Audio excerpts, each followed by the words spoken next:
si on avait été ferme, par exemple, le projet des entrepreneurs politiques, si ces gens-là s'étaient au 5e poteau publiquement, vous pensez que M. Dapa, un civil, va oser aller rentrer, s'asseoir avec des militaires pour parler coup d'État?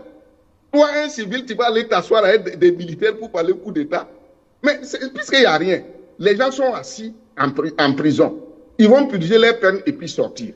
Mais regardez même la peur qu'on met même dans la tête du président. Comment tu vas dire que tu es là?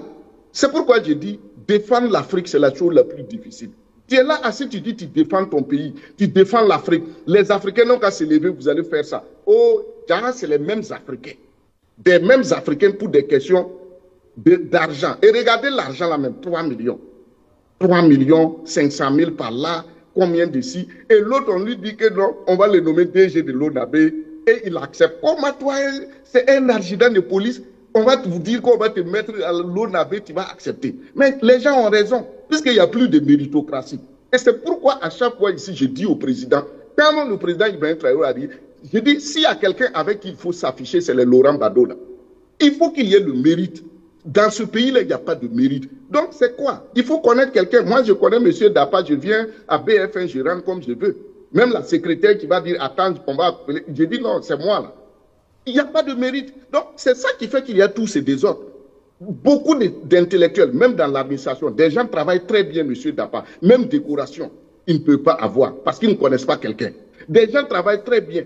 Ils ne peuvent même pas avoir une affectation.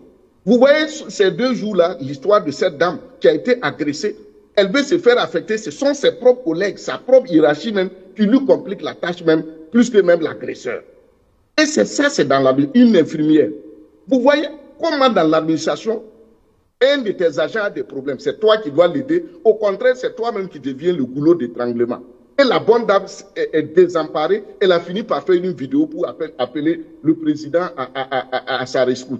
Et c'est dans l'administration. Donc, changeons de mentalité, soyons fermes, et c'est ça qui va régler les problèmes. Sinon, on ne peut pas. Monsieur Dapa, vous pensez dans un pays, des jeunes, au lieu de travailler, vont refuser de travailler et croire à des coups d'État pour aller payer des voitures, construire des villas, narguer les autres? Non. Il faut qu'on arrête.